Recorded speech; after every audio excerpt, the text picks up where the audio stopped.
Welcome to OFW Runner, day 88. Today is March 28, 2017.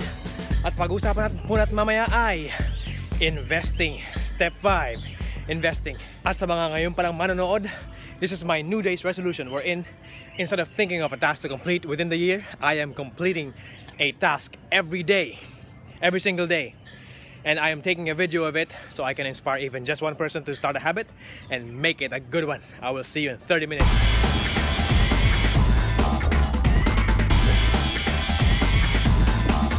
Investing 101. OFW, kapag hindi mo pa nagagawa ang step 0, 1, 2, 3, and 4, hindi ka pa pwede mag-invest. Hindi mo pwedeng gawin itong investing na to. Hindi ka pa investor. Wala ka pang attitude ng pagiging investor attitude. So balik ka ulit sa umpisa. Sorry, pero ganon. Ganon ang sistema. Hindi pwedeng mapunta sa pang-5 kung hindi mo nadadaanan ang unang 0 to 1, 2, 3, 4. Sorry. Wala na akong ibang masasabi sa'yo kundi bumalik ka ulit. Step 0, give. Step 1, cash flow. Meaning yung pasok ng pera, cash inflow. And labas ng pera, cash outflow. Number 2, insurance. You have to have proper insurance. Ask a financial advisor about this. Number 3, emergency fund. Sapagkat kapag nagkaroon ng emergency, hindi mo pwedeng kunin sa investment mo. At kukunin mo saan? Sa investment fund mo.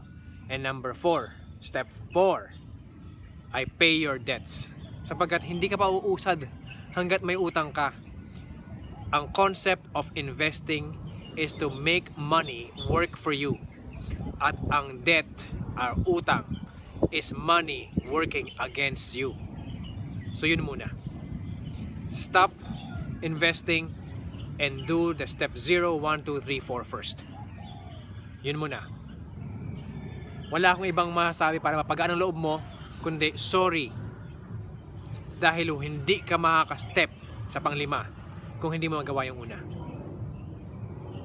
So, ang investing 101 ha. First of all, ang pera, the investment fund na tinabi mo, ito ay disposable dapat. Meaning, okay lang siyang mawala. Pag malugi siya, okay lang. Hindi siya naka-apekto sa buhay mo. Oo, pwede masaktan ka dahil nawala ka ng pera, pero nagawa mo nga magkaroon ng 10% sa happy fund eh. Para sa kaligayahan mo eh. Para sa mga sapatos na hindi mo kailangan, para sa mga shades na hindi mo kailangan, para sa gadget na inipon mo naman pero hindi mo kailangan. Right? Nagawa mo nga gawin dun eh. Bakit hindi mo magawang i-invest or yung pera ay for investment na okay lang din mawala? Pero again, hindi ibig sabihin na yung investment fund natin or yung pag-i-invest natin ay babaliwalain natin.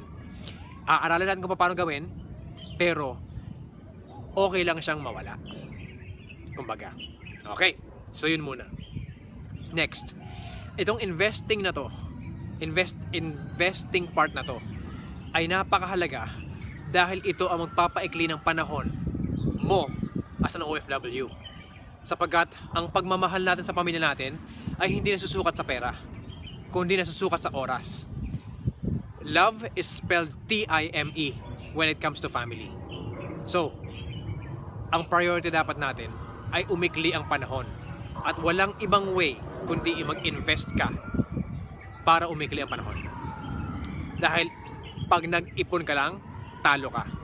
Lalo-lalo na pag hindi ka nag-ipon. Right? So, kaya nga natin ginawa yung first 4 steps, 0, 1, 2, 3, and 4.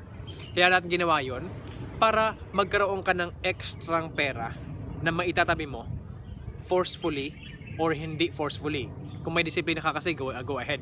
Kung kilala mo sarili mo nang wala kang disiplina mag-ipon, i-force mo ang sarili mo na magtabi para sa investment fund. So yun. Wala pa muna ako ibang masasabi sapagkat introduction pa lang to ng investing. So, again, disposable yung pera, ihanda mo ang puso mo at gawin mo ang steps 0, 1, 2, 3, and 4 muna. Kaibigan, kaya mo to. Sapagkat kung kaya mo tumakbo, mag-jog or maglakad 365 days ngayong taon, alam kong kaya mo rin. Investing 101, kaya mo yan.